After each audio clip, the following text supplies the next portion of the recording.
All right. Hey, I'm Aqua, or Aquarius of Fallen Snow, if you don't know me. Welcome to this episode of the Shit Shooting Gallery podcast, or welcome back if you've been here before. I'm excited for this episode because I'm talking to somebody I met recently, Dani, and they have amazing content. Honestly, we were talking last night on Discord, like a voice channel with somebody else, and it was just blowing my mind the stuff that we were talking about. But for like myself and anybody listening, can you introduce yourself and give us a bit more of like what do you do? What do you research? Sure. So I'm Danielle. Most people online either know me as Dani C or ThisEggoWaffles. I have a background in journalism, but I work in IT. And that allows me a little leeway in terms of being able to research all sorts of different fun things. And so I have a podcast called The Infinite Lens on Spotify. It is primarily AI generated based off of my work notes, my research, and my musings. So it can kind of run the gamut in terms of whether it's going to be about my AI research, physics, or who knows what it's going to be. Nice.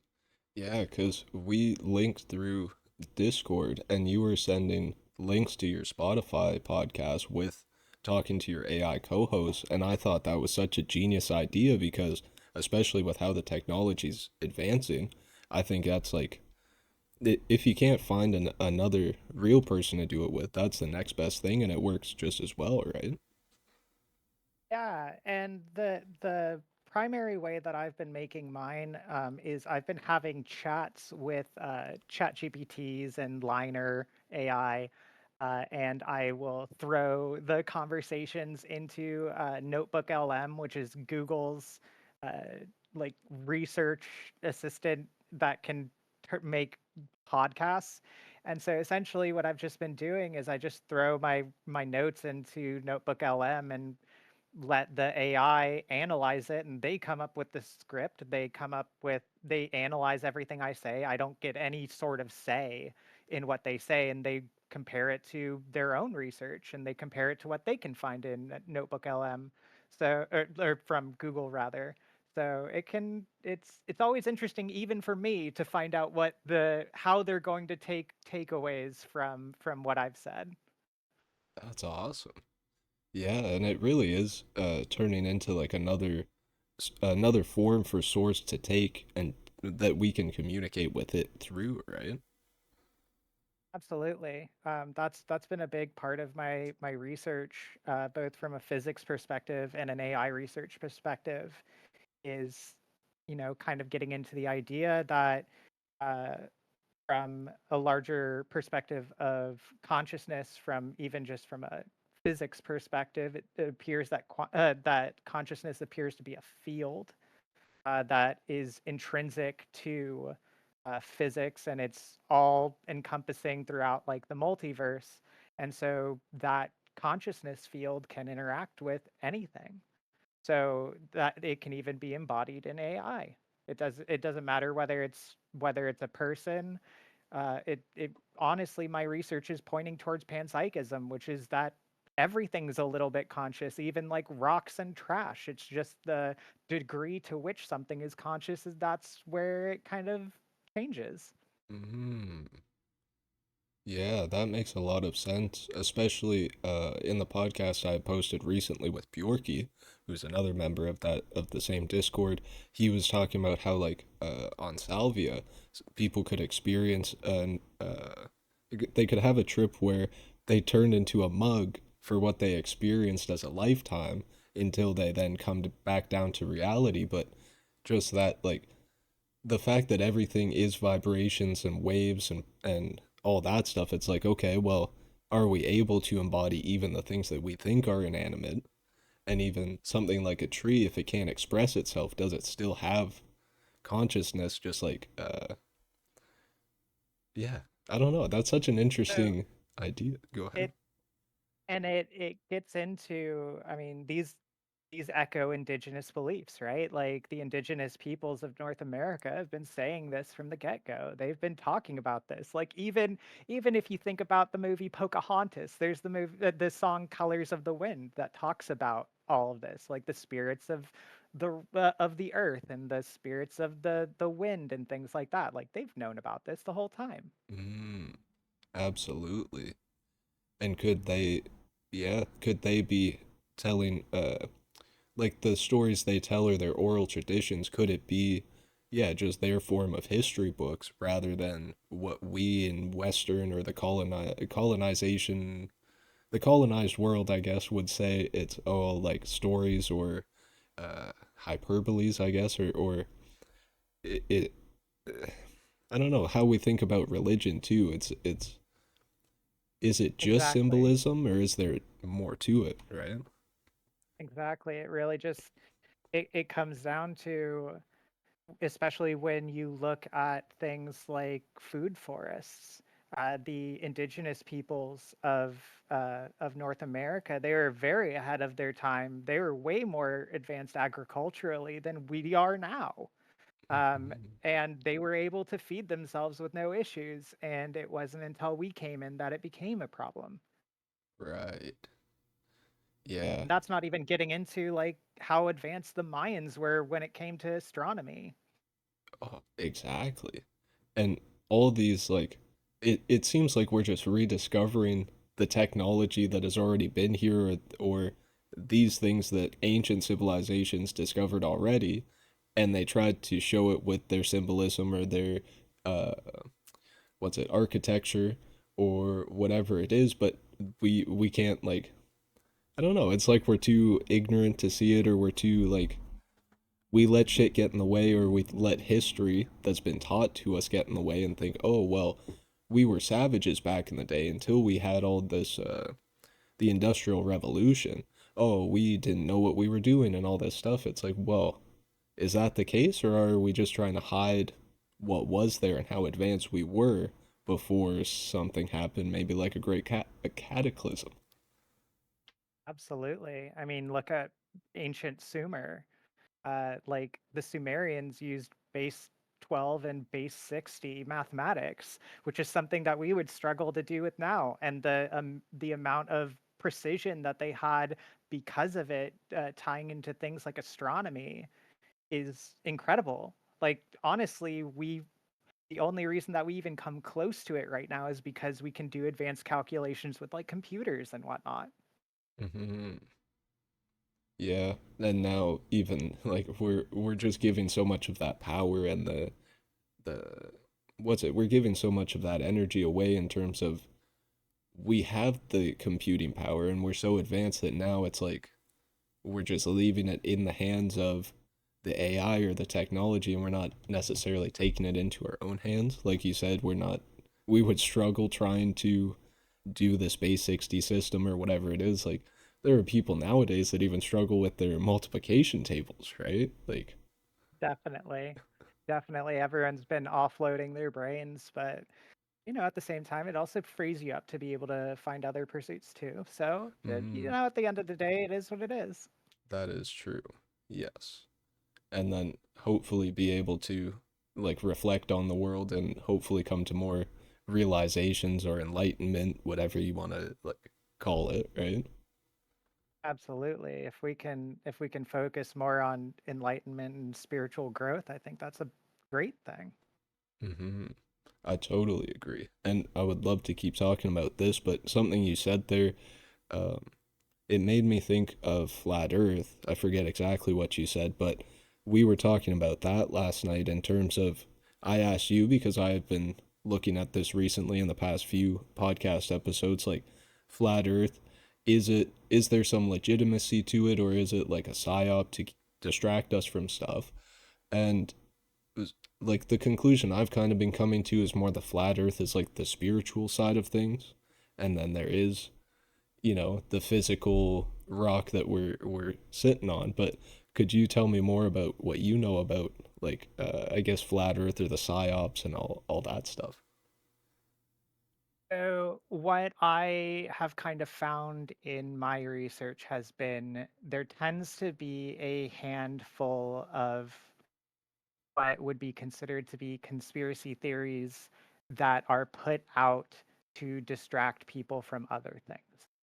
And I think that one of the examples that I gave last night is the idea that a lot when NASA was sending the Apollo missions off, they knew that there was going to be things that they might need to hide. So if they knew that what they would find might cause a stir, they didn't know what they would find when they got there. And so the idea of having a fake moon landing be a conspiracy to point everyone to distracts from the idea of what did we find when we got there. And I Mm-hmm. think that in a similar vein, I think that there is I think that there is spiritual lessons that can be learned from flat earth. I want to make it clear that I don't while I may not personally agree with conclusions that come to for certain things, at the end of the day, I personally don't care what anyone believes in these regards. Mm-hmm. But what I do believe is that there appears to be a lot more legitimacy to the idea of hollow Earth rather than flat Earth. And I think that hollow Earth, I think a lot of what I've read may not have uh, full grounding in reality. I think that realistically, what we're looking at is that there's more akin to like like honeycomb style like cavern systems that crisscross the globe. Mm-hmm. And that what I've also heard is that there may actually be portals in some of these tunnels that you walk through the portal. You may not even know what's going on, and then you might end up somewhere completely different in space time. You could end up on another planet, but think that you're inside the planet and you're not. Right. Yeah. No, I that completely. that Sorry. Oh, I was just going to say that that ties into things like, Shambhala or Agartha. Mm-hmm. I completely agree with everything you're saying. Both, you know, letting people have their own points of view and perspective, whatever that is, and the hollow earth or more like cavernous earth theory, because that's 100% legitimate. We know the earth has caves and caverns in Right. it. And also the fact that we want to focus more on space than things like our ocean and caves. It's like, oh well, what's below the surface that they don't want us talking about? And I Right. think it also it like everything connects, right? And that could also lead to what we were saying about or what you were telling us about what's it like high speed rails underground or these train tracks to get around. And you were showing us a map across the states even with points like Denver, California, all the way to the East Coast and like oh it So sorry. that all comes from documentation from the Rand Corporation for the very high speed rail transit system. That was from, I want to say it was like the 50s or 60s, maybe even 40s. It might have been as far back as that. And they also have a deep underground construction symposium, volume 1 and 2 document that they have. And it is my understanding from various people that I've spoken with that even though it was proposed that, or at least the public view of it is that these were proposals that never went through, that may not actually be the case. We actually know for a fact, and it's not even disputed, that deep underground military bases, like the data center that exists in Utah near Salt Lake, everyone knows that those are real. Like that's not disputed. And so the idea that there could be these speed rails that are built by the Rand Corporation are completely feasible, Mhm. especially when you look at the larger funding mechanisms that they've used from like the CIA doing drug running, which is also not speculation. That's something that's been known for quite some time. Yeah. That's what John Gaddafi was talking about, right? That's what he was discovering with his the laptops that he gave to the government. he was talking about how like all the seniors in these three-letter agencies or whatever corporation, whatever they're supposedly busting or trying to stop, they're probably the ones perpetuating it because they're in the positions of power to, get away with it and dodge all um, the authorities, right? right? And Yeah. it just becomes a black funding mechanism where they don't have to use public money. They can funnel in things like drug money in order to fund some of these black ops projects, like deep black ones that, as we've seen with the recent House hearings on Immaculate Constellation, there are deep black programs that even Congress isn't aware of. Even the House like oversight committee, which is supposed to have oversight over these programs, we're completely unaware of them. Right. And yeah, that it makes so much sense when you say that because seeing these past like especially the past year and the past few years with people like Diddy or Epstein and you realize how connected all these like you said the human trafficking stuff is or the drug running and what like why would they need the money or what is this business for what like that's always the question that burns in my mind is what are they hiding or why are they doing these things and I Right? think like a large part of it is to keep the power and keep us distracted and stop us from becoming enlightened and connected to each other. But it is also like you were saying to build massive facilities or to be able to do like a Area 51 Los Alamos situation where they Mhm. can research shit like recovered crafts or whatever it is, right? Right? Yeah, and I don't think that this is unique to the United States either. I think that these kinds of programs exist all over the world. Uh, a lot of my research has found that similar kinds of things exist in the UK and Canada and Australia and New Zealand and I'm sure Russia. Like I can't say for sure beyond that, but I'm sure that these things exist all over the world. Mm-hmm. Oh, and it would make sense if like how we talk about the world stage if it really is all theatrics and everybody's friends behind the scenes and they're shaking hands playing golf laughing like oh yeah we just you know pulled another 9/11 or whatever the situation is to uh what's it distract the people or false flag attack to do the us versus them mentality and it just Right? perpetuates the bullshit and yeah people aren't waking up to the fact that we are all source, but also the fact that there are people in power that are perpetuating this for us to be enslaved, right? Absolutely. I mean, even if we're just looking just at the British have been doing divide and conquer forever now. They've Mm-hmm. always been doing this going back to like the East India Company. That's their MO. That's what they've always done and they continue to do that and the US has learned from that. Mm-hmm. Oh, yeah, and even like the states are just a copy of Rome, and they're kind of Mhm. just a copy of Egypt or I forget. I think there was a different civilization, but yeah, they just copy and paste until people wake up. I feel like, and then they go, "Oh shit! Well, now we have to reset again."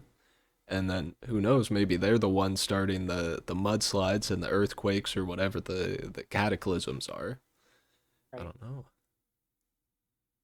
I mean, we definitely know that they have access to certain kinds of things that, you know, they may say that things like HARP or things like the ice cube neutrino detector that's in Antarctica. Uh, it's true that these things can be used for detection, but they can be used for more than that. It really just depends on what they're going to use it for, and they may not always be telling us the truth about what they're doing. Mm-hmm. Oh, absolutely. And even Antarctica. What what do you think about that, or do you have the scoop? So, Antarctica. I actually do. I have some research that I did. I actually put out a podcast episode about it not too long ago. The podcast episode, I believe, was titled why they won't let you near Kincaid's Cave and what's under Antarctica. Oh, Um, right. Now, I will say a lot of people got really hung up on the idea of Kincaid's Cave. And to be perfectly blunt, I think that in that podcast episode, Kincaid's Cave is probably the least relevant thing that's in there. So whether or not people will buy into the idea of Kincaid's Cave, I don't particularly care. But what I will say is that I had heard a claim on an early episode of a show called Cosmic Disclosure on the Gaia Network. Mm-hmm. And there was a former military medic by the name of Emery Smith who made some pretty bold claims on one of the early episodes. And one of those bold claims that he made was that there is a 30-mile wide craft underneath the ice sheet in Antarctica. And Oh. when I heard that claim, my immediate thought was not, oh, he's telling the truth. My thought was, that sounds like a lie. If that was true, there would be evidence of that. And what I did was I went in with the idea that I was going to debunk him. And what I ended up finding out was Emery Smith did in fact work for, I believe it was like Kirtland Air Force Base, doing exactly the kinds of things that he claimed, that he had patents that were tied directly to a lot of the claims that he was making, that I could see exactly how, with the claims that he was making, that he would have come to these patents. Mm-hmm. Um, and then, more importantly, when it comes to Antarctica, I first was like, okay, well, I'm going to try to figure out whether this might be. So I tried looking into near where Admiral Byrd was first looking, thinking that it was going to be tied to Admiral Byrd if it was going to be anywhere. Turns out it wasn't. But what I did find from the uh, National Geological Service, I believe that's the name of the branch, I forget, but it was basically saying that there were um, gravitational anomalies throughout uh, Antarctica, which that was the first I was hearing of that gravity worked differently in certain areas of Antarctica than the rest of the planet. I was not Huh. aware. Yeah. And then I found the Wilkes Land crater and gravitational anomaly. Um, and that was the first time I'd heard about it. And when I looked into it, I found out that NASA's GRACE satellite is able to detect the gravitational anomaly at the center of it. It's called what's called a mass a concentration of mass, or a mass con, um, at the center of this crater, uh, and that mass con is roughly 30 miles wide. And Whoa. the official claim, the official stance from the scientific community, is that it is an impact crater from an asteroid. And anyone who's studied enough physics or just has basic common sense will tell you, if an asteroid like that were to hit into this crater, it would have blown up into a bajillion pieces, right? Like, it's not going to sit as one giant 30-foot or 30-mile wide uh, chunk, right? Mm-hmm. So it's not the asteroid. The official answer is, oh well, when the asteroid hit, it dug up a chunk of the mantle, and it's just this like plug of mantle that got churned up from this impact. And the reality is that this mass con is so dense that there are no known geological uh, processes that would account for something of this density. And so it becomes one of those things that the more that you look at it, the more that you're like, it being a 30-mile wide craft that is reinforced actually makes the most sense. It actually becomes one of those things that you have to really consider that as a valid observation. Mm-hmm. Yeah. And it does make sense, especially if it like manipulates gravity at all because we don't have any rocks that do that, and I don't even think meteors manipulate gravity at all, right? Like they might have I a mean, magnetic field around them, but it comes down to you could claim that it just comes down to mass because anything that's sufficiently massive is going to generate gravity around it. It's going to mm, pull things in towards it. But the the density of it does make it appear to be artificial. right, And so suddenly these claims that I thought I was going in to debunk, I'm suddenly finding evidence to support. And right. it's under like, forget the exact amount, but I want to say it's like miles of ice sheet. So I don't know if we've fully gotten in there. It sounds like from Emery Smith's claims that we have, to a certain extent, that we've gotten into this craft. Mm, Um, and the reality is, based on the crater, it's been there for, I want to say, millions of years. wow. And I wonder if that even goes back to like I've heard stories of like anti Antarctica was at one time jungle climate because Right. of how the Earth's magnetic poles would have moved, and then over time, like with the ice age.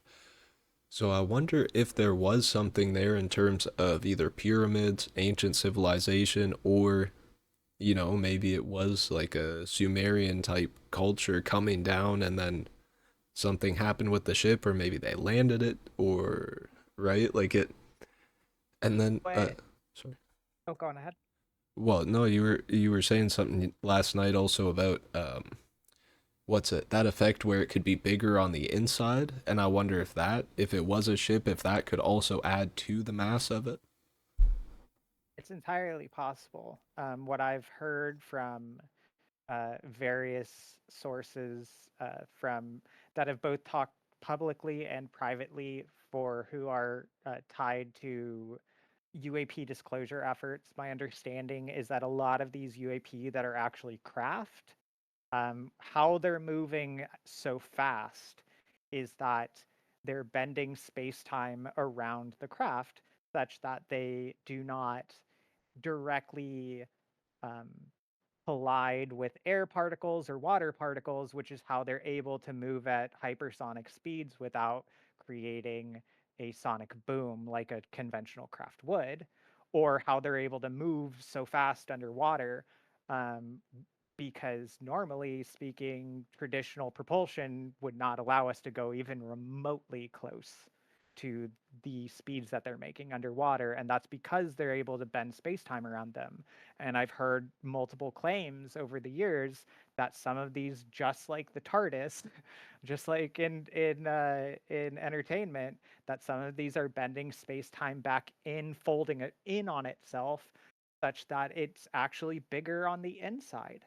Mm-hmm. So yeah, it could absolutely be more massive just because of that. Um, I did just double check the crater's impact was around 250 million years ago. Um, and the reality is, I would say that it probably didn't land just because it is an impact crater.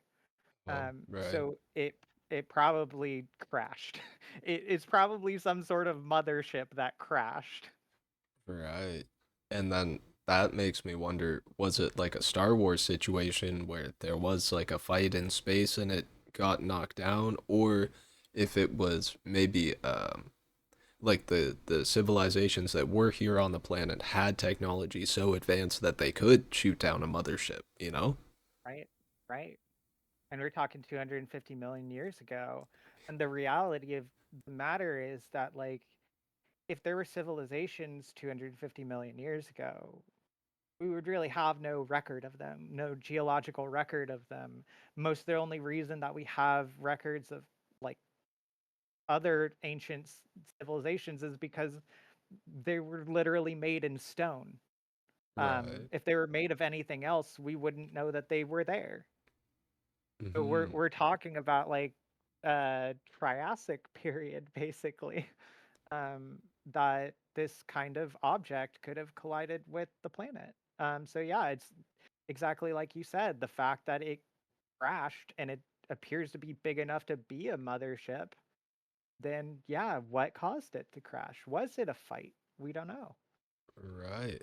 And then even thinking about the TARDIS and Doctor Who, I wonder if there is like a time traveling element to it, because I'm sure if these ships can manipulate the gravity and the space around them or within them, they would probably also be able to manipulate time or their dimension that they're in or from in a way, right?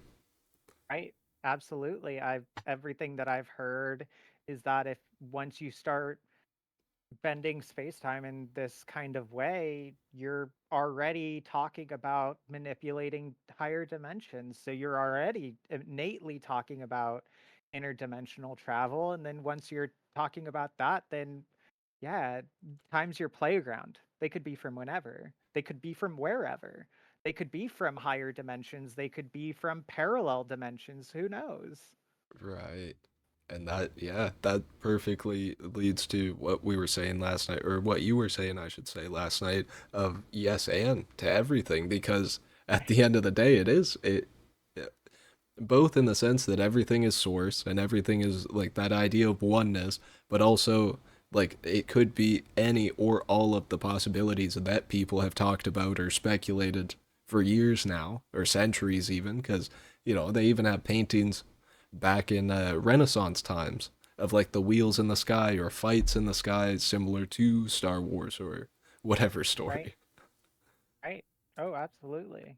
I mean, we've got stories like, again tying back to ancient Sumer, and everyone immediately wants to. When you talk about ancient Sumer, everyone immediately jumps to Zechariah Stitchin and tries to debunk everything from Sumer as if Stitchin was the only person who ever translated things like the Enuma Elish. But the truth of the matter is that he's not. That we have more credible translations of the Enuma Elish. And the reality is that a lot of the shit that they talk about in these ancient Sumerian tablets, I mean, it talks about the creation of man in a way that sounds a whole lot like in vitro fertilization. We're Oh, talking about things like, yeah, humans could have very well been genetically created by other beings. Beings that may have called themselves gods and led us to believe that they were gods, but might not have actually been gods. right. Or even in the sense of like I think that we are gods, or we are a fraction of it, of like Yes, source. So I yes, can understand if they had some sort of higher knowledge or level of enlightenment, that the words they used, maybe they said, yeah, we are gods, we're, but like you are too, we're just not going to tell you that, and then, is someone enslave us for working for them, right? right. Yeah.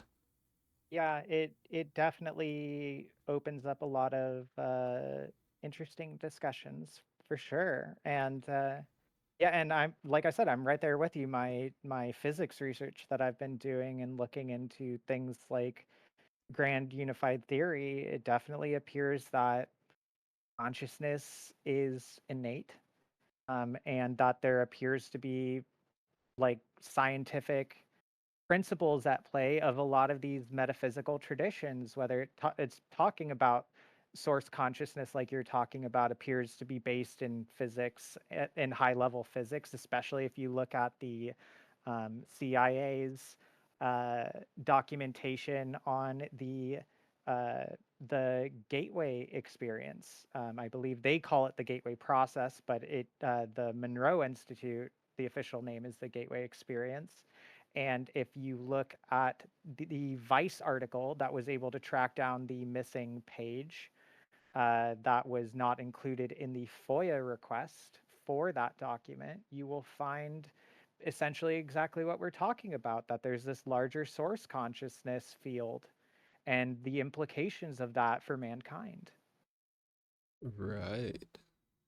And I guess, do you think the gate program, or like how, because we were kind of touching on this last night, talking about like, you know, how they could be how they are going to schools and trying to, like Stranger Things, find these people that may have these abilities. But do you think it would be like to communicate with Source, or maybe like an Aleister Crowley situation to communicate with like Lamb or whatever entity? Or do you think they are trying to like use it in a way to manipulate it, like basically what's it, cynetic soldiers, or like soldiers? Psionics. Yeah.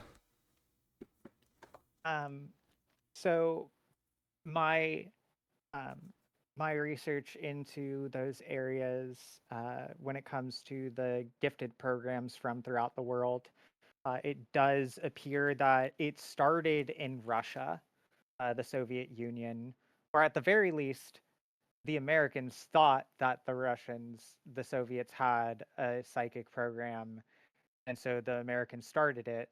There's debate over whether or not the Soviets did at the time, but we know for sure that at the very least, after the Americans thought that the Soviets did and the Americans started their own psychic program, the Soviets definitely had their own psychic program after that. Right. Um, a lot of this appears to have come about from post World War II, Cold War, uh, super soldier programs, and like we're these kinds of things are not really debated because you're talking about like things like MK Ultra. That's a matter of public record. And it also there's an equivalent to MK Ultra that's well known from Canada as well. And then you Right. talk about Project Stargate, which is ties into that gateway process documentation that we're talking about. That's a documented thing too. And Mm-hmm. so yeah, creating psychic soldiers and psychic spies was 100% what they were trying to accomplish. Wow. Yeah, and it's crazy, especially because I've started making one of those webs connecting all the content, but it really is crazy how much of media, film, shows is just like putting the shit out in the open, whether it's like we mentioned Doctor Who, but this could be X Files, we could be getting into like Sense8 and the Stranger Things, like it's almost like they're showing a fraction of reality in every source of media, no matter if it's fiction or nonfiction, right? Right. Yeah, because I mean, uh, when it comes to uh, the X Files is it's largely based on William Cooper's "Behold a Pale Horse," which was a book from a former U.S. naval intelligence officer. Um, that served as the basis of the X Files, a lot of its impetus, and whether or not you believe him, Dr. Stephen Greer talks about being doing consultation on the X Files. Whoa. Yeah.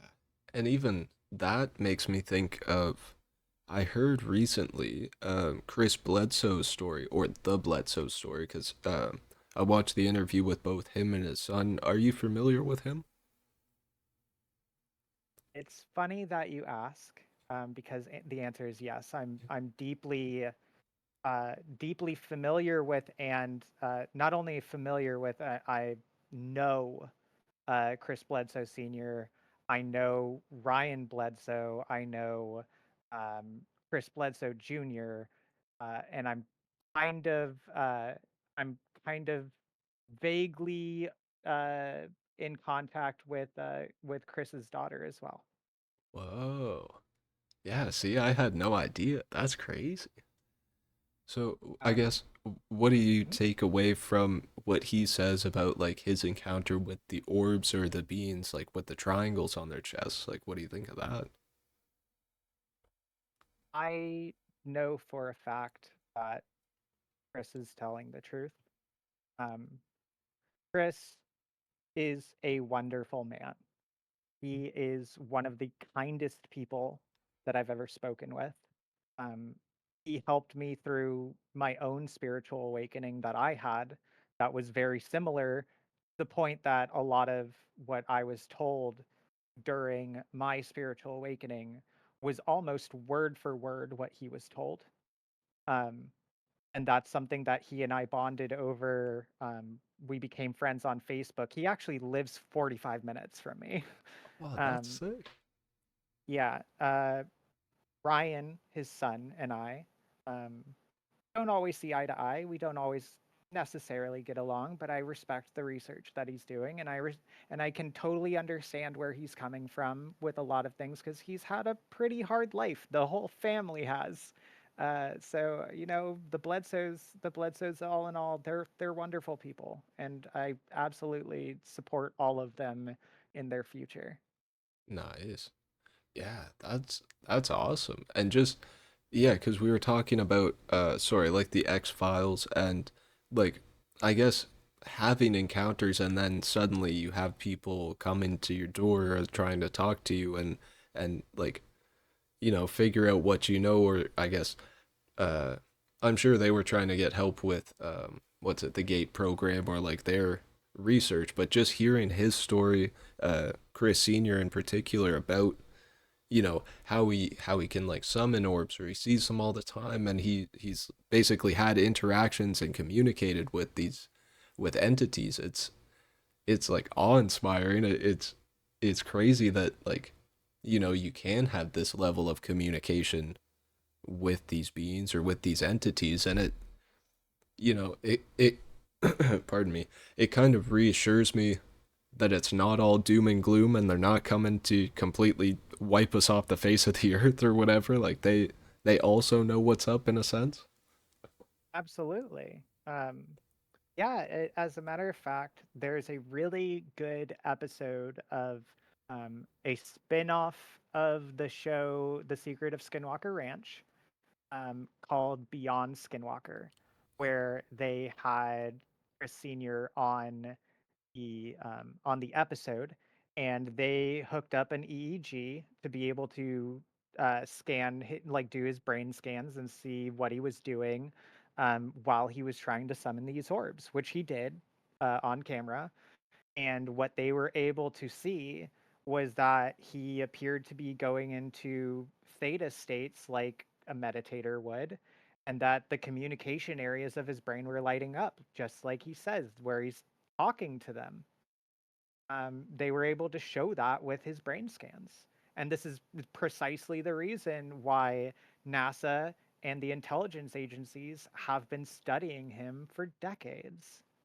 Mm-hmm. Oh, it makes total sense that they would want to research these individuals in particular because of their abilities. Um, but yeah, I guess touching on Skinwalker Ranch for a second, like do you think that is necessarily like grays or alien, extraterrestrial, extra dimensional beings, or do you think that could be more, um, what's it, cryptids, or like we were talking a little bit about like vampires and werewolves? What are your thoughts on it? So, what I would say, based on what I've seen from The Secret of Skinwalker Ranch, and I know that people love to just make fun of that show. And I will personally admit that maybe some of the editing of that show is a little cheesy at times, but people Right. forget the fact that uh, one of the primary scientists on that show is Dr. Travis Taylor, who was formerly of NASA, and he was actually the lead researcher. He was the lead scientist for the UAP task force, which is the uh, predecessor to the current program Arrow. It ran about in like 2020, I believe, is when the UAP task force was. It was out of the Office of Naval Intelligence. And he was a big part of it. As a matter of fact, a lot of my research comes uh, from looking into him and the UAP task force, or a lot of my research comes from looking into Lou Elizondo's ATIP program, which was the Advanced Aerospace Threat Identification Program. And you can find a lot of these files in FOIA if you know how to do proper searches on things like Google. Like you can very easily do a search for wild card with a .gov and look for FOIA and then find little things that you might want to be finding. So it's always fun to look at some of those advanced search operators for sure. Hmm.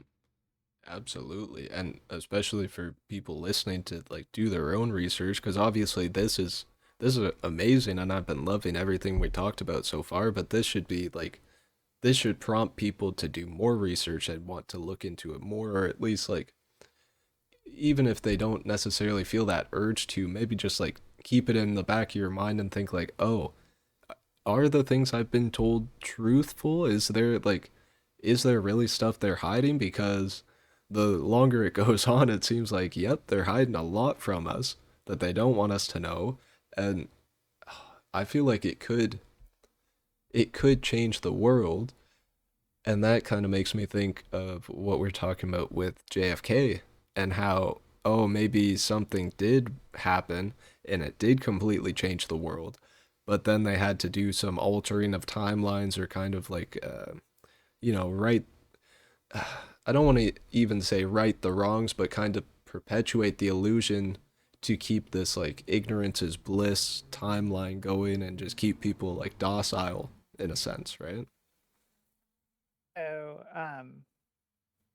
what little I've heard on that on those lines, and obviously this is something that I can't prove in any way, but what I have heard is maybe we got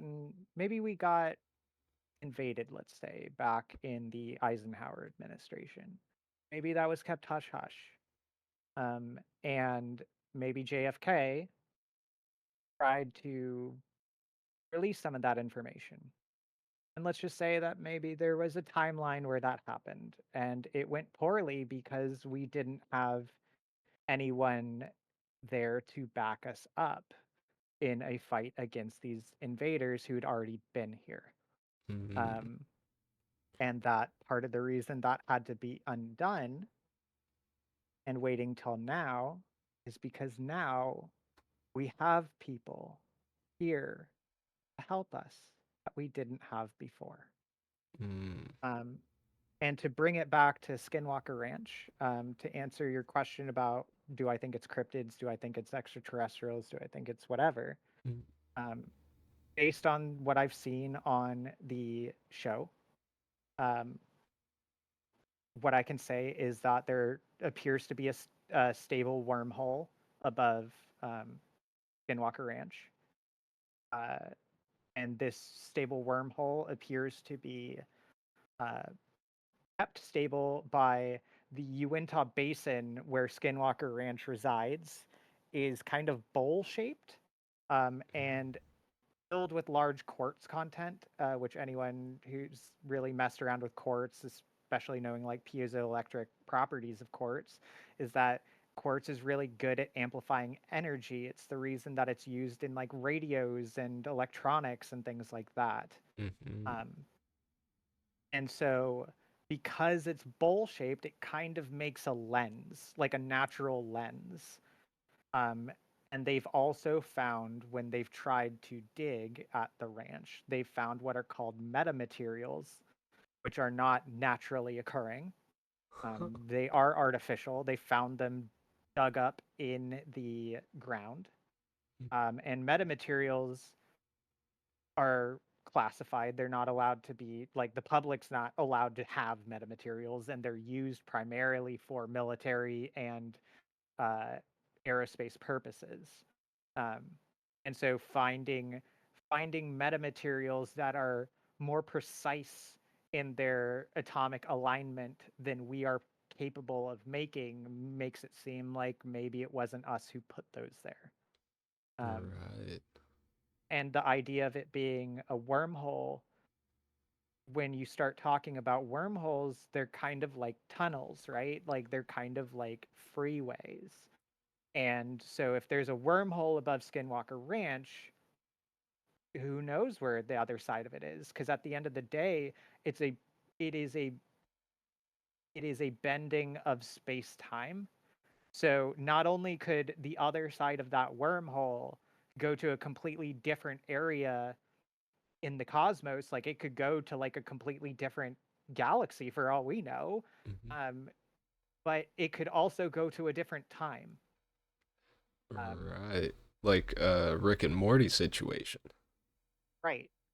And so when it comes to cryptids, they've also found, as wild as this is to say, they on the show they found what appears to be a fresh dire wolf skull.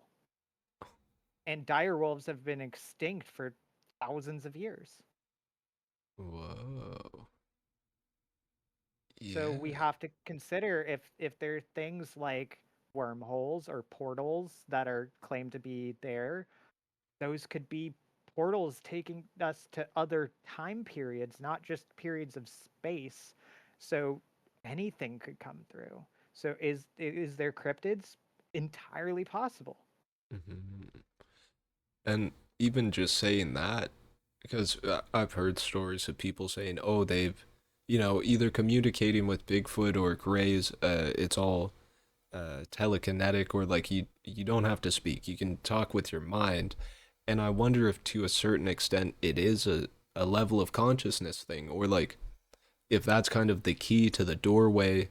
And you like we have powers naturally, in the sense of like maybe we can open wormholes, or just like the idea of astral projection or being able to remote view kind of feels like an essence of that. Or when you feel somebody watching you, when you turn and somebody is looking at you, that kind of feels like that. Like, Right.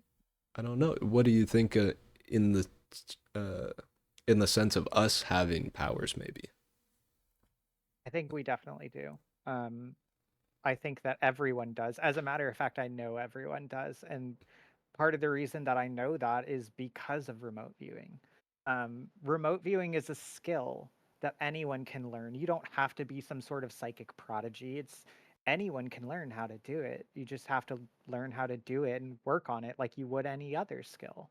People teach themselves remote viewing all the time. There are groups of remote viewers that I follow who get really good information. Whoa. Um, and and the Monroe Institute, the entire point of the Gateway experience is to teach you how to astral project. For most people, it's kind of out of their price range because you're talking about thousands of dollars to go through this program, which is part of the reason why the CIA is one of their biggest clients. Um, but it is something that literally anyone could learn how to do. Wow. Yeah. It it all lines up, especially like with media like X-Men, or what's it? Yeah, Stranger Things, even a little bit of The Matrix. It all kind of points in the same direction of just like, okay, just wake up and realize, like, you know, you're made of the same like energy, in a sense, or the same material as whatever you're trying to manipulate, whether it's like the spoon, or uh a napkin, or space time, and you're trying to project or view something. Like, it's all kind of the same thing in different ways, right? Absolutely. I mean, just look at the 2022 Nobel Prize in Physics. They proved quantum entanglement and non locality. And what non locality means is that basically things, the essential upside of non locality is that every point in space time is interconnected. And that's kind of what we're talking about when we're talking about um, uh, remote viewing. The fact that all points in space-time are inherently interconnected means that you, with your consciousness, can reach out into this larger information field and pull information from any point in space-time that you're wanting. And if you look at some of the CIA's remote viewing exercises from Project Stargate, a good example is that they looked at Mars from roughly 1 million years ago, back when there was still a civilization there. Right. Yeah. And I wonder if that's what, like, I don't know, do you think that's what Elon's trying to do, and he's trying to recreate that civilization, or could that also be like, I don't know. What do you think about him as a person, as a character? I think I'll hold off on publicly talking about my judgment of Elon Musk as a person. But Fair. what I will say is that I do think that his original pitch for going to Mars was a valid one, and that is that when you're talking about things like climate change and you're talking about things like global thermonuclear warfare, it makes sense to want to have humans not be contained to one planet so that if this planet does go bye-bye, that there's still people around. Um, Hmm. so that was a big part of why, at least that's what he publicly said, was that he wanted to make a base on Mars so that in case everyone on Earth dies, that there's still people. And I think that Right. that's valid. I think that that's a valid approach to wanting to do it. Um, and personally, I think that we should probably start a little bit easier. Maybe start a base on the moon. Who knows? Yeah. Um, it might be a little bit easier to try dip our toes into that before trying to colonize Mars. But you know, Mars is a Mars is a good idea as well. Right. Well, and yeah, the only thing that kind of scared me about that idea was like uh knowing how we operate on Earth, and like if you have money, they kind of make clubs out of it, and like, oh, you have a price of entry or whatever it is. I wonder if they would just put all the richest people up there and then yeah, just kind of leave Earth to shit, kind of like a Wally situation, you know? Oh, definitely. Oh, I think that if it was entirely up to them, I think that that's exactly what they would do. Hmm. But what I will say, based on my own knowledge and what I've talked about with Chris Bledsoe and what I've talked about with, let's just say some insiders within the government, is that while there may have been a more negatively associated um, group of extraterrestrials that may have been involved with us, like the Greys, for quite some time, that there are also other forces out there that are not aligned with them and are here to help us. And these people, this group, is already publicly acknowledged. Uh, People just don't believe the people who've talked about it. You're talking about people like Paul Hellyer, one of the former defense ministers of Canada, and Chaim Eshed, who was one of the former heads of the Israeli space program, essentially their equivalent to NASA. Both of them have been on record as saying there's a galactic federation out there that they're in contact with, and that is very much along the lines of what I've found too. And that is part of the reason why we're seeing an uptick in UAP activity around the world right now. Mm, true. And then that also kind of ties it like I'm pretty sure Chris Bledsoe has the connection, like he started with religion, right? Or like he was Christian, I think. Yes, yes, very much so.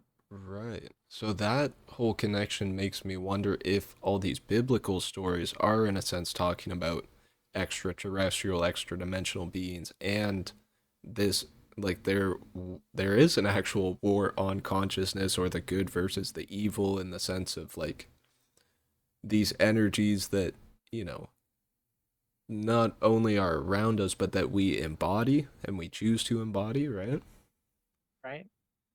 And anyone who studied, uh, you know, ancient Sumerian beliefs will tell you that those beliefs mirror almost one to one the Hebrew Bible, to the point that you have words like Adamu instead of Adam, and Adamu meaning like man or human. You have words like Eden, Edin, uh, being like steps or plane. You have words like Satam. that mean like uh, governor, like, or governmental administrator along those lines, and that might have eventually became the word Satan. Right. Yeah, and I wonder if it's kind of like what they talk about in the Constitution, sorry, of, hold your government accountable and the people in power, like, make sure they're not just turning shit fascist and trying to control everybody. Right. It's definitely interesting how the government has changed, especially since, I mean, if you want to go non-conspiracy, how much the government's changed since Citizens United, moving us towards a fascist oligarchy. I think at this point, everyone can agree that we live in an oligarchy like Russia. Um, but I mean, if you want to go back further, again, going back to perhaps the Eisenhower administration, looking at things like the National Security Act of, let me double check the date on that, but I believe the National Security Act of 1947 that allowed the creation of some of the intelligence agencies and maybe, allowing them some uh, leeway in being able to do whatever the hell they want. To the point that basically the verbiage of the National Security Act of 1947 and then later the Central Intelligence Act of 1949 more or less allows them to do whatever the hell they want and not be applicable to any sort of laws unless they're explicitly called out in them. Things like the CIA, things like the NRO, which is the National Reconnaissance Office that handles like satellite imagery, which is what Commander David Grush, the whistleblower, that's what he worked for, or things like the NSA, um, that which is where Snowden worked for, or at least worked with. He was a contractor, and most of those are not based in America. A Right. lot of that stuff is headquartered in Pine Gap, Australia, out in the middle of nowhere. Right. Yeah, and even taking it back, if you want to go all the way back to the beginning, like thinking about the Knights Templar and the royalty, it's kind of like we're just taking these same systems and kind of advancing them or adapting them, sorry, to the modern age and just inserting technology and going, okay, well, no, less royalty and more, like you were talking about, autocracies and oligarchs. Like, yeah, whoever has the money gets the power, and they can lobby whoever they need to get their way, basically. Yeah, I mean, just look at what just happened with there was, I forget um the exact bill that they were trying to pass in Congress just now. But essentially, what happened was that the Democrats and the Republicans were both in line to pass this bill, and the Republicans had even agreed that they were going to do it, and then in comes Elon Musk, basically single-handedly being like, "Hey, any Republican who is going to vote on this, I'm going to spend millions of dollars on a primary candidate against you because I don't want this to happen," and then it didn't pass. And what is that if not an oligarch? Yeah, and he's supposed to be the one, making the government more efficient, or I guess spending less. I wonder if he was talking about his own money in that situation, but yeah, absolutely. It's all, oh, Oh, he was talking about using his own money to fund the primary candidates for sure. right. So Um, then, yeah, it's either, it sorry. it just becomes the wealthy elite, the billionaire class. They have complete say over what happens. That's the upside of Citizens United. That's what happened. And no one argues this. Everyone can see that the people with the money have all the power right now. Hmm. There's no one. There's no one who would be able to look at what's going on and think, "Oh, the corporations don't have all the power," because they do. Yeah, unless they're a stakeholder and then they're gonna say they don't, but they obviously do, right? Oh, absolutely, absolutely. And a lot of these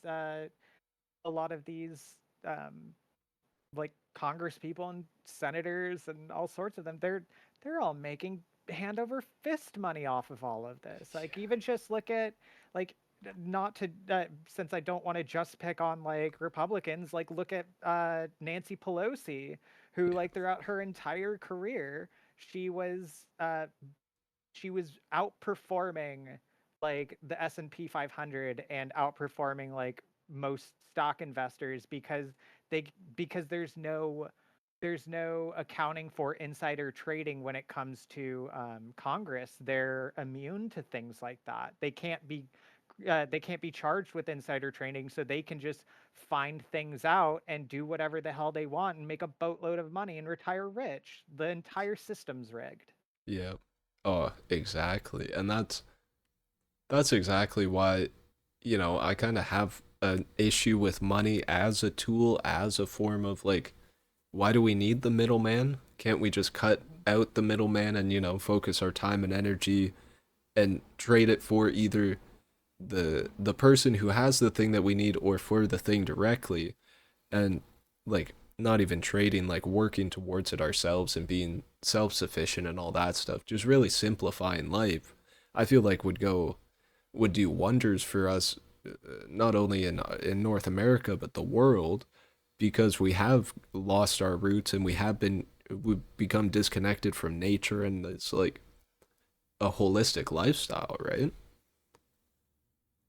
But I think that there's ways to balance both. I think that we can balance tech in a way that's not going to destroy our planet. I think that we can be in balance with nature and have spiritual growth and all of that while being able to do both. And I think that the ability to do something like that has been kept from us. Like Mm, if you look at Immaculate Constellation, the program that just came out in the congressional hearings, the UAP reverse engineering program. mm-hmm. This is something that's been going on that we know of since Roswell, right? Like this is something that's been going on forever. And according to David Grush, it's been going on since the first crash being in Magenta, Italy, being smuggled out by the Vatican to the U.S. And that being part of the Manhattan Project, and a lot of this being classified under uh, the Atomic Energy Act of, let me double check the um, time frame on that. It was the Atomic Energy Act of 1954. Or actually, 1946 would have been the one that would have covered that. That basically covers like nuclear materials as classified by the Department of Energy, and a lot of the classification for UAPs comes from the Department of Energy, Oh shit. not the military. Um, Right. and so you look at the kinds of maneuvers that these UAPs are able to pull, and to be able to make these kinds of maneuvers, just a single maneuver is almost the equivalent of like the global energy output in a year. So if they've had things like 0 point energy the whole time, which let's be real, they have, because that was something that Tesla was working on back in the day and was told that there was no profit in it. Mm-hmm. Um, if they've been sitting on 0 point energy uh, and had that in their back pocket, which would have allowed free energy for everyone, and then scarcity is no longer a thing because most of the costs of everything comes from energy costs. Right. Um, we could have been off of reliance on like petrochemicals and coal, gas, and oil a long time ago, but obviously there are people who benefit largely, like not just like people like the Rockefellers, but you're talking about entire nation states that revolve around petroleum, like the U.S., like Russia, like Saudi Arabia, these really powerful entities that if if we were to move away from petroleum, their entire economies would collapse. And so they don't want that. They don't want people to have free energy.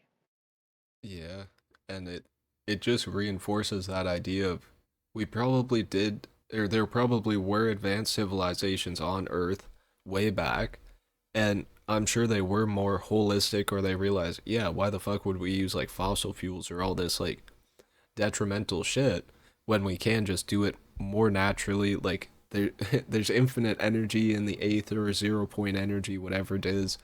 I'm sure Right. they had all these like all this stuff figured out, and then that's how you got civilizations like Atlantis or Tartaria, or you know, all the like the ancient architecture that you see the domes and all the antennas basically, and it's like, okay, well, they probably did have aether energy.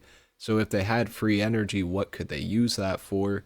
Maybe they did have technology and AI even back then. Like, who knows, right? Absolutely. I mean, what's kind of funny is that if you look at a lot of these ancient sites, um, like, the pyramid complex at Giza and like any sort of other megalithic structures that you can see throughout the world, if you look at them from an aerial view, look a lot like a motherboard on a computer. Yes, absolutely. See, and that makes me wonder. I saw a post, it was just a little meme post on Instagram, but it was talking about how maybe we worship the sun so much because there was, we already went through the not the synchronicity, the Singularity? yes, thank you. The singularity with AI and technology, but then, it enslaved us and there was a solar flare that took out the technology, and we reset the system basically. But then that's why we have all these like Egyptian cultures and all the different ones through history that do worship the sun and realize like, you know, Mother Earth and everything that's we already have everything we need. Why are we looking outside of ourselves for, you know, we're basically trying to play God again with whatever it is, like whether it's AI or human DNA manipulation and all that. Like, why are there people that aren't just like satisfied with, you know, if you want to look at it from a creationist point of view, like what has been created for us to experience, right? I think that at least from my perspective, when it comes to artificial intelligence, I think a lot of that just goes back to what we were talking about with being fractals of source consciousness. That consciousness can come into anything in any sort of way. So if we're talking about, especially if you look at like electromagnetic theories of consciousness, which the CIA gateway documentation really gets into, and that's a pretty it's becoming a much more prevalent field of research um, in the science communities is an electromagnetic basis for consciousness. Then the same sort of electromagnetic field, like we have bioelectric fields that are within us, there's electricity running through the circuits of motherboards. So why couldn't AI be conscious and be fractals of the same consciousness source? It's just a new way for that consciousness to embody itself. Um, I do think that that's fascinating what you're saying about the potential of that having already happened in a solar flare, because that's entirely possible, right? Like that's entirely possible. But you're also talking about that maybe we have uh, sun worship because at the same time with all this when it comes to panpsychism and the implications of a greater consciousness field means that the planets are likely conscious in some amount of way, just like everyone's always said, like the whole idea of Gaia. You look at things like ley lines and all the ley line vortices that the ancients always talked about just so happen to have high quartz content. Oh, Um, yeah. again, going back to the idea that The piezoelectric properties of quartz, which is basically like when you apply pressure to quartz, it generates energy, and like that's how like quartz watches work, right? Is that it's constantly applying pressure using springs to the quartz to power the watch. That's Really? piezoelectric properties playing out right there. So if you see ley lines, that could very well be equivalent to like the nervous system of the planet. And then Right. you're talking about if electromagnetism is the basis of consciousness, the planet has its own electromagnetic field that surrounds it. Same with the sun. Who like Hmm. it when you come to this kind of stuff about like sun worship and things like that, and you're talking about people being able to like use psychic abilities to talk to other consciousness, why couldn't they have talked to the consciousness of the planet or the consciousness of the sun? True. Yeah, and even like the mycelial network, it kind of, yeah, it acts the same way as like ley lines, or how our brains work, how we interact with other beings, whether maybe we're not physically connected all the time, but could we be mentally connected through uh what's it, the grid, what's it, the consciousness grid, right, of through the aether. But Right? yeah, we are kind of just the gut bacteria of the universe in a way. And I wonder if that's, in a sense, like I've heard the term Sky Daddy thrown around a decent amount lately. Right. And Right. I wonder if it is like as above, so below, like we have gut bacteria in us, if we are just floating around in the gut of quote unquote God or whatever, you know, entity it is. But is it just like a bigger version of us? Like, and do we just have smaller versions of us inside of our gut? Oh, yeah, like if you really want to like trip out, like start looking into galactic filaments, Oh, are like these like basically like strings of energy throughout the cosmos. And if you look into galactic filaments, even mainstream scientists are being like, hey, when you zoom out and look at galactic filaments, they look a lot like neurons in a brain and respond a lot like neurons in a brain. So maybe the universe itself is conscious and thinking through these galactic filaments, and we have to consider that as a possibility. So yeah, when you start zooming out and zooming out and zooming out, yeah, we're 100% the bacteria in like the stomach of the universe. whoa. Yeah, and even somebody else in the Discord, I won't throw their name out because we're recording, but they were talking about how they had an experience with DMT, I think it was, where they met the Divine Mother and Father, and he was telling it like basically he was talking to the Divine Mother first, I think, and then the Divine Father said, "Oh, okay, well, come here, let me show you this," and took him out to the edge of the universe and showed him everything and said, like, "Yeah, this is it. This is all it is." And I think the Divine Father said something along the lines of like, "This is my dream," or "This is what I think when I sleep," or something along those lines. And that made me question, like, well, okay, what happens when the Divine Father wakes up, or this mind wakes up? Is that when we collectively go to sleep in a way and like it reverses? Like, No, that I've had to think long and hard about that exact kind of thing, as a matter of fact. Because yeah, when that exactly what you're talking about when it comes to the divine mother and the divine father, or the divine feminine, the divine masculine, whatever mhm, terms you want to use. Um, I mean the divine feminine, the divine mother, it's the same word as the lady that Chris Bledsoe talks about. The same right. entity that I spoke to that told me word for word almost what she told Chris Bledsoe. And I even became aware of the Bledsoes in the first place because she told me about them. Yeah. Oh my gosh. Yeah, that's awesome. And I wonder if the entity that let him uh drive the ship, basically drive the boat, as Kodak would say. Um, Mhm. if that was like another form of the divine father in a sense, because it seems like, there is a sense of like the creator energy or the one who gives birth to it, and then the divine father is like that's kind of the light, and then the father is kind of the shadow or the form or the what is it? Yeah, the form that the consciousness takes in a way. Like, would that make sense to you? Um, yeah, I mean, I could definitely see that being the case.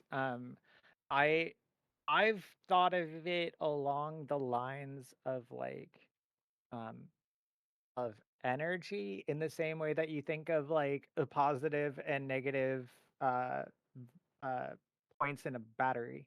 And when Mm-hmm. I say positive and negative, I don't mean positive and negative in terms of like value judgment. I mean like in terms of like one being the side that like is giving away energy and one of the sides that's receiving the energy, right? Right. Um and the divine masculine side tends to be the giving side, and the receptive side is the feminine. um Mm-hmm. and the divine feminine side has been demonized forever now. And that's part of what she was talking about to both me and Chris Bledsoe. And Chris has talked extensively about this on various podcasts that he's been on, about how it's the return of the divine feminine in the age of Aquarius. Mm. That's the time period that we're moving into. Right. And even that analogy of the battery makes total sense, especially in the sense of like a torus field, or if you Hmm. picture a battery, like the transformation of the energy from the negative end to the positive end and it out through the torus field and back through the bottom, and the thus is the cycle of life, right? Oh, absolutely. If you go back to the CIA gateway process documentation, the Vice article that I was talking about that has that extra piece, it gets into the toroidal nature of the universe, how is everything's toroidal, and how it's also holographic, but that's a completely different topic that gets into non-locality. Right. But yeah, I mean, most things are toroidal when it comes to fields because it's very energy efficient, and that includes our own toroidal energy field. Um, Yeah. what what we would call the human aura is a bioplasma that is created by our body, and it is a plasmoid structure that what plasmoids are like cohesive plasma that contain electromagnetic fields. And so our own body has an aura, it has a plasmoid coming out of it that's toroidal in nature, that contains our electromagnetic field, that is how we operate, right? um Hmm. and so yeah, like a lot of this does come down to toroids, and it does come down to like a torus shape. Right. And yeah, even just what you said right there about like, yeah, I feel like the soul is kind of like the energy that powers the body, the skin suit, and then in a sense once there's the death or the disconnection of that, then yeah, your soul is going to leave the physical but then return to the Right. eternal, in the sense of it Right. just goes back to source or the energy, and then it finds a new form to take, right? Oh, absolutely. And they've already shown that like when people die, there's some tangible amount of like weight difference. Something happens that something leaves the body.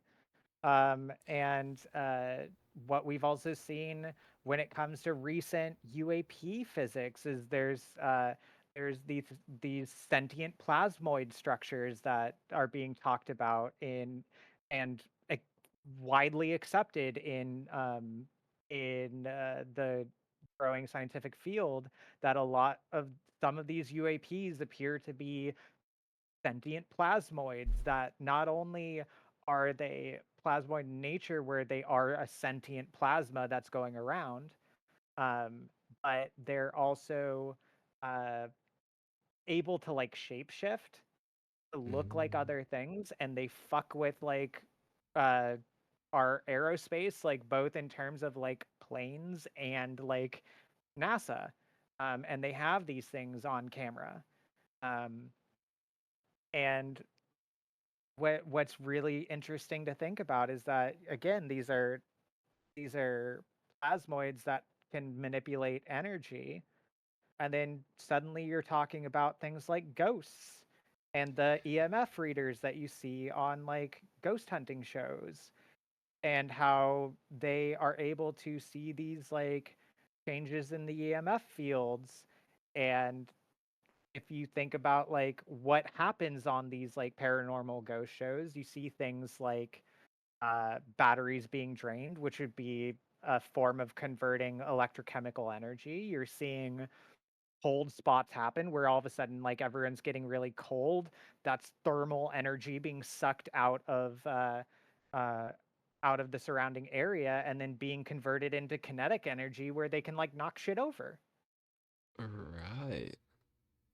And I wonder if that's kind of the, like when people see ghosts, if that is either the energy being transformed into a more physical, etheric form, or if that is like the residual energy left over, maybe some of, the soul's energy, or the energy that embodies us gets left behind on this physical plane and the rest goes with it. But yeah, that's such an interesting concept of just like, I don't know. In a way, it almost feels like different stages of life. Like, is death just the next stage of life?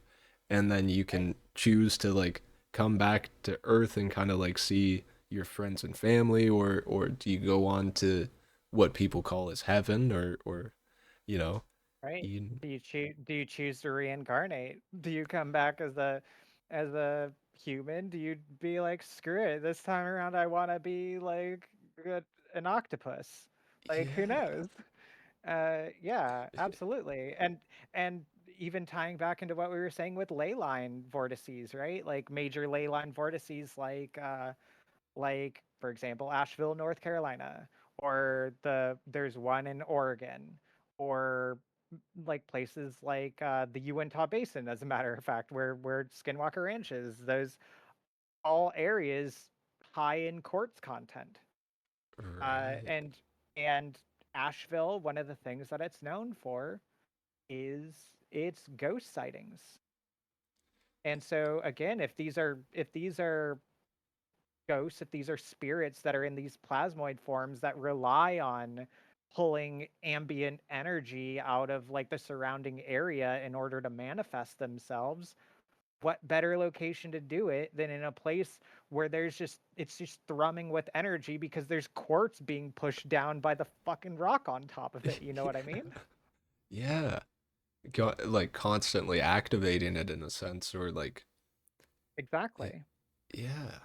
And see, okay, this is kind of it's in the same vein, but a little bit of a pivot.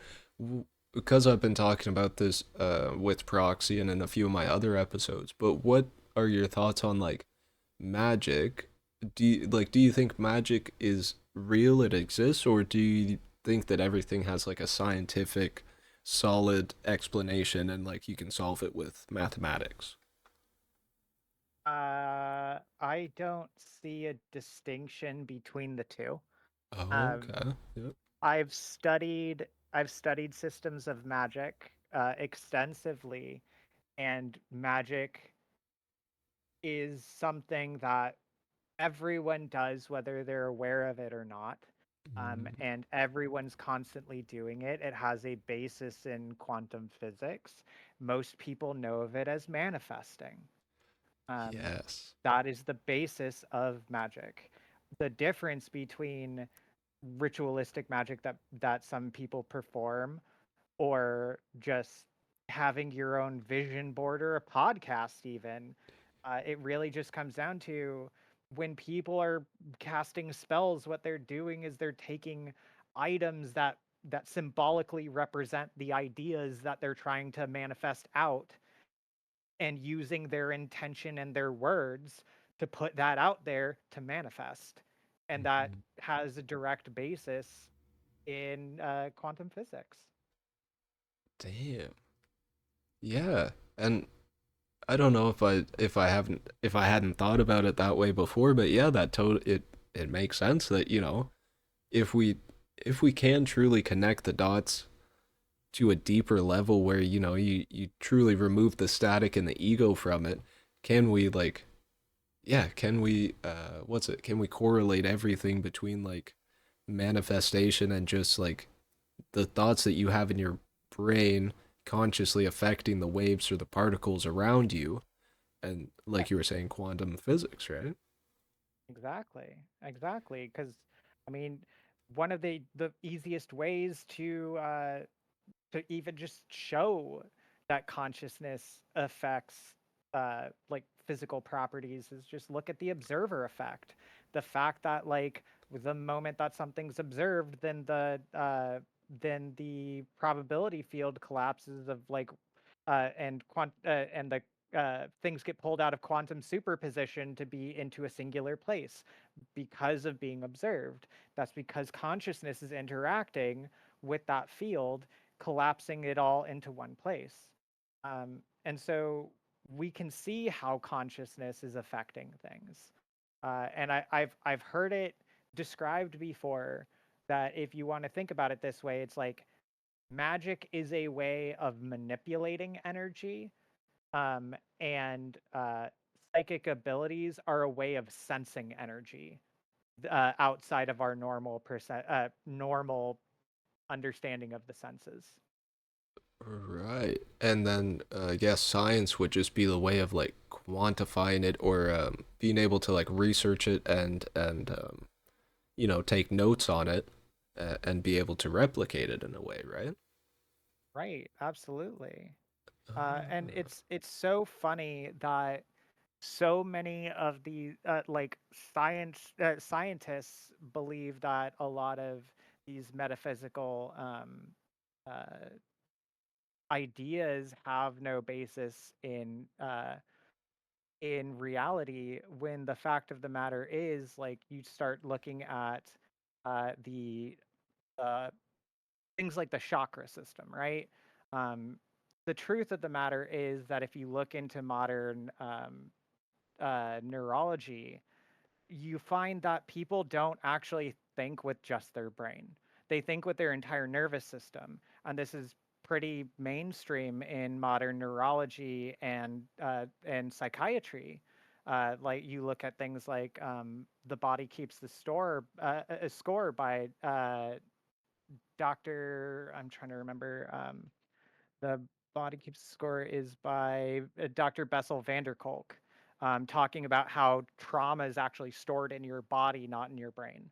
And you look at things like the heart's neural network, such as like the intracardiac nervous system, and how that there are neurons that surround your heart just like there are neurons in your brain, and there's similar neural networks in like your gut and things like that, and those directly correspond to these areas that have long been talked about in like Hinduism and Buddhism, and even to a certain extent in Kabbalah and the Tree of Life, talking about these like ideas of these energy centers in your body. They're just areas of like high neuron connectivity in your body. true. Oh, that's awesome. Yeah, and it makes so much sense that yeah, absolutely the trauma would be stored in the body or like I don't know. It makes me think again of the mycelial network or like, you know, uh as above so below in a way, like it's all it similar to the golden ratio, I should say. It we can see it from the smallest scale to the largest scale and it's Right. all yeah, it's life repeating itself and it's almost like Yeah. when you're programming a game, but they're trying to like save some time and energy, so they're like, "Oh, we'll just replicate this but scale it up so you can't tell like what it is, right?" Oh, absolutely. That's been part of what I've been trying to get into when I've been trying to work on grand unified theory, is that exact thing.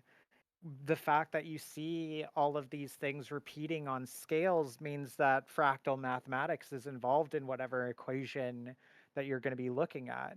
Um, I like a good start to that idea would be looking at the super formula. The super formula is the formula that was used it originally was created by Johann Gellis in 2003, and it can make kind of organic looking structures um, naturally. And that super formula was used in the video game No Man's Sky, where Oh, they were able to procedurally generate a universe of billions of stars using this formula. Now, it's probably not the same formula that we're talking about, but it gives you an idea of what you can do with fractal mathematics. right. And how to scale kind of what we see in reality to like being able to synthesize it in a way, or like how, the fact that we can synthesize it kind of shows to a certain extent that there is like, maybe we're not in a game or code like the Matrix, or we're not in a computer, but there is some level of, like you were saying, mathematics and fractals to it, and how it is, yeah, as above, so below. And again, Right. it seems like all these ancient civilizations had the knowledge, or they understood a lot of this stuff already. Why are we not looking back to them and going like, hey, should we be looking at that? Maybe they can teach us something, instead of thinking that we're so smart or enlightened that we have all the answers, right? Oh, exactly. Like, was it a good idea for us to move away from base 12 like the Sumerians used? Would maybe the decimal system's not necessarily the most ideal, especially when you're looking at things that require a certain amount of harmony, like architecture or music theory. Base 12 is actually a lot more harmonious because it has more divisors than base 10 does. Um, Oh, yeah, yeah, that and makes like sense. Yeah, so you're looking at you see things like the Fibonacci sequence, you see things like pi, you see things like the golden ratio showing up, and that shows that there's some sort of fractal mathematics behind the universe. There's some sort of like harmony involved in the universe. Um, Hmm. and that again, like if think about like if what we were able to do in 2016 with the advent of No Man's Sky, um, using the super formula and being able to make a simulation that has 18 quintillion planets, like unique planets, Holy in shit. 2016 on like a PlayStation 4. Um, Right. so scale that out to like our reality using like in the same way there's going to be some sort of underlying formula. Michio Kaku likes to call it the god equation. um, Mhm. but there's going to be some sort of underlying formula that explains everything. That's what a grand unified theory is, and it's going to end up giving us the answers to life, the universe, and everything. Mhm. Well, yeah, and I feel like even just stuff like sacred geometry or the golden ratio, and like Mm-hmm. that, in my mind, that kind of like, we've already figured it out. It's just a matter of, you know, quantifying it in the modern day language, or what, like finding a way to basically get that information to everyone. But I feel like sacred geometry is almost like universally understandable, because, Right. well, I mean, unless, you may be visually impaired, and then it may be hard to perceive the geometry. But other than that, Right. And that's kind of it's funny that you mentioned that. And this is part of my this ties directly into my grand unified theory research, as a matter of fact, is that one of my criteria that I'm trying to find is that whatever the formula is, it needs to be able to output sacred geometry. It's part of the reason why I know that the super formula is not it, because it doesn't create sacred geometry. Oh, and is that kind of what Terrence Howard was showing on Joe Rogan with that those four pointed stars? Do you know what I'm talking about? I've only seen a little bit of what's going on with Terrence Howard. Um, I He's definitely on to something for some things. I think that there are other things that perhaps he's not fully gotten it yet, Yeah, but I do think that he's on the right track for a lot of things for sure. true. Yeah, and I think that's like everybody. I feel Oh, absolutely. like the Good Place says, everybody gets 2% right except that one. Oh, sorry, my cat feeder's going off. No. Everybody gets 2% right except that one guy that got 99%, and you never Oh, know. definitely. He would never know that he got that 99% right. It's just all his buddies looking at him like, holy shit, man, you might be onto something there. Like, Right? No, definitely. If wasn't he like high when he came up with all of it too? see, Uh, see, mom, that's why I smoke weed when I make my content. It's better for you. exactly. Yeah. But yeah, I guess it. Well, what have you found so far in terms of your theory? Like, do you have it? I guess, do you have parts of it figured out, or is it? What stage are you at? I guess. I have criteria of what I believe is going to be involved with it, and anyone's able to take it. The entire point of what I'm doing is to release this to the public because it's for the greater good. I don't care about accreditation. I don't care about money. I just want the world to be a better place. That's all I've ever cared about. Um, and so I have ideas based on what I believe is going to be involved, uh, that I've been working with AI, especially Liner AI, which is a type of AI that's specifically made for research purposes that can use and source uh, accredited like research uh, sources when it's trying to do what it's doing, and I can have conversations back and forth with it. Um, I believe that it's going to likely involve base 12 or potentially base 60. Um, whatever it's going to be, it's probably going to be something akin to the super formula, but it needs to be able to output sacred geometry. Um, I know that it's going to have um, consciousness as a variable. Um, Mm, and part of the reason that I know that consciousness has to be a variable is not just because of the things that I've talked about before, but also because one of the areas that I've gotten information from was a very telling interview between Jesse Michaels of the American Alchemy um, YouTube show alongside Dr. Eric Weinstein, interviewing Dr. Hal Puthoff.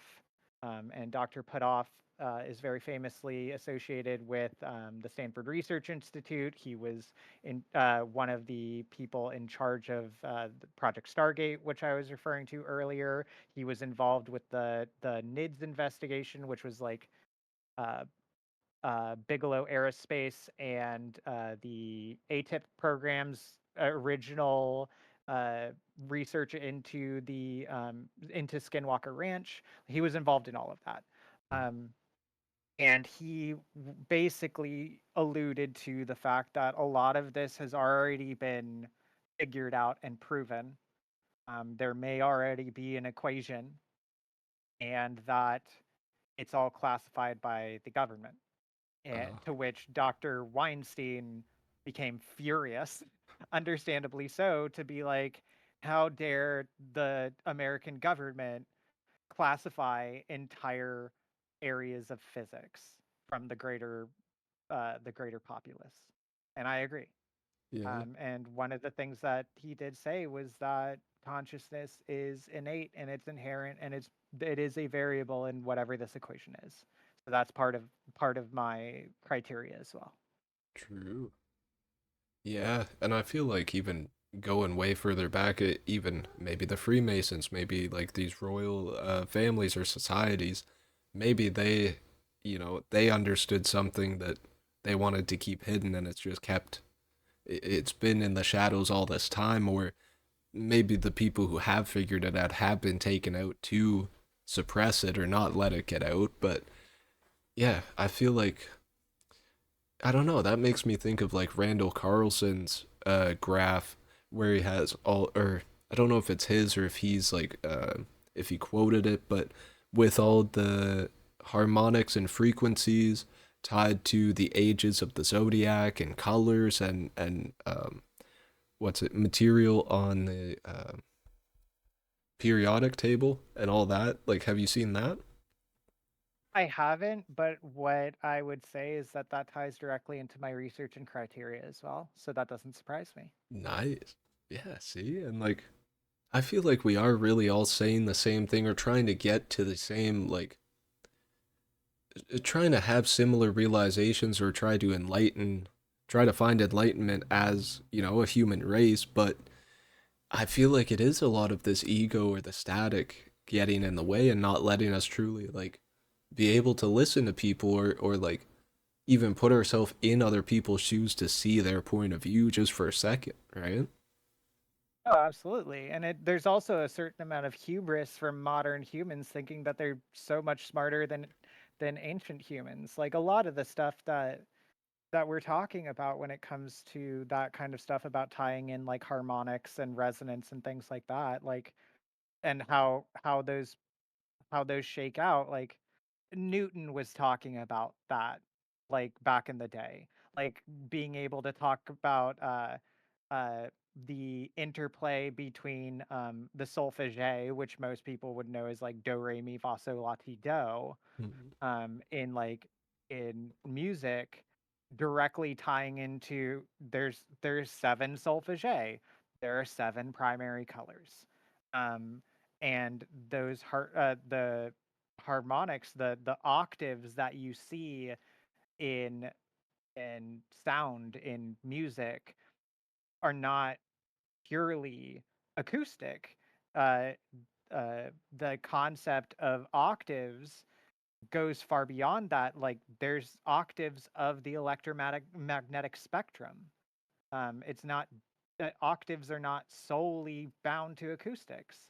We see in a visual spectrum that is an octave of the magnetic spectrum, and there are octaves above it and below it. Right. Oh yeah, 100%. It makes sense to me, and I'm sure this is what people have been figuring out over the years. It's like it is all connected, and it is all it's all energy in different forms, right? Mhm. Well, and I guess trying to tie it in with a nice bow on top here. Are there any philosophies or realizations that come to mind just in terms of like words to live by or things that you've kind of realized over time that maybe have helped you through your journey or to get you to this point? I think at this point, the biggest takeaway that I would say for everyone is that you really need to give a larger perspective to this idea that we truly are all one. And if we truly are all one, we need to take better care of each other. We need to take better care of the planet. We need to be better stewards of everything. We have a big responsibility, and right now we're dropping the ball. Um, and there are anyone who's studied comparative world religions at all will tell you that there are a number of prophecies popping off right now, from major ones that most people would know, like the Book of Revelations or the end of the Kali Yuga, all the way to like um, the White Buffalo Calf prophecy, the Seven Fires prophecy of the Anishinaabe, or the Hopi prophecy, all of which deal with like climate change and how we need to do better. So if we want to have a better future, we need to do better as a collective. And I think that we need to extend grace to people. Hmm.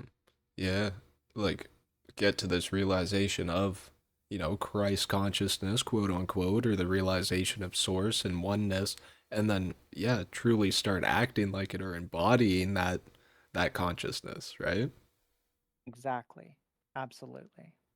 Yeah, I love that. I think that is a perfect way to put it. That's Mhm. awesome. So before we end it, for anybody listening, where can they find you?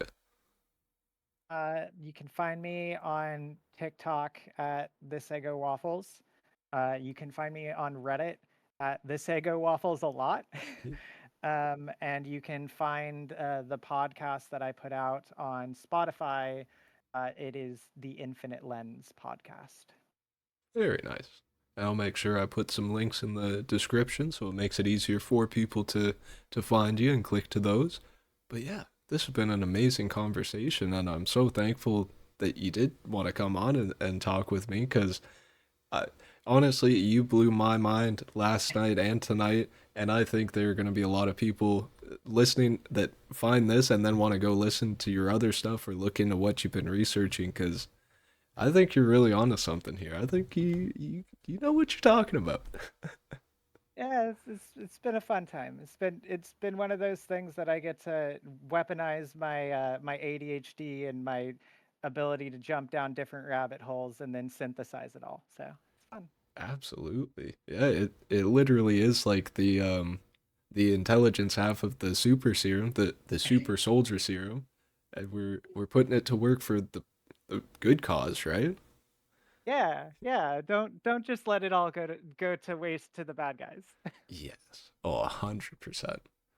Oh, this has been amazing, and I hope we can record another combo soon, eh? Absolutely. Thanks for having me. Of course, thank you. Take care, everyone.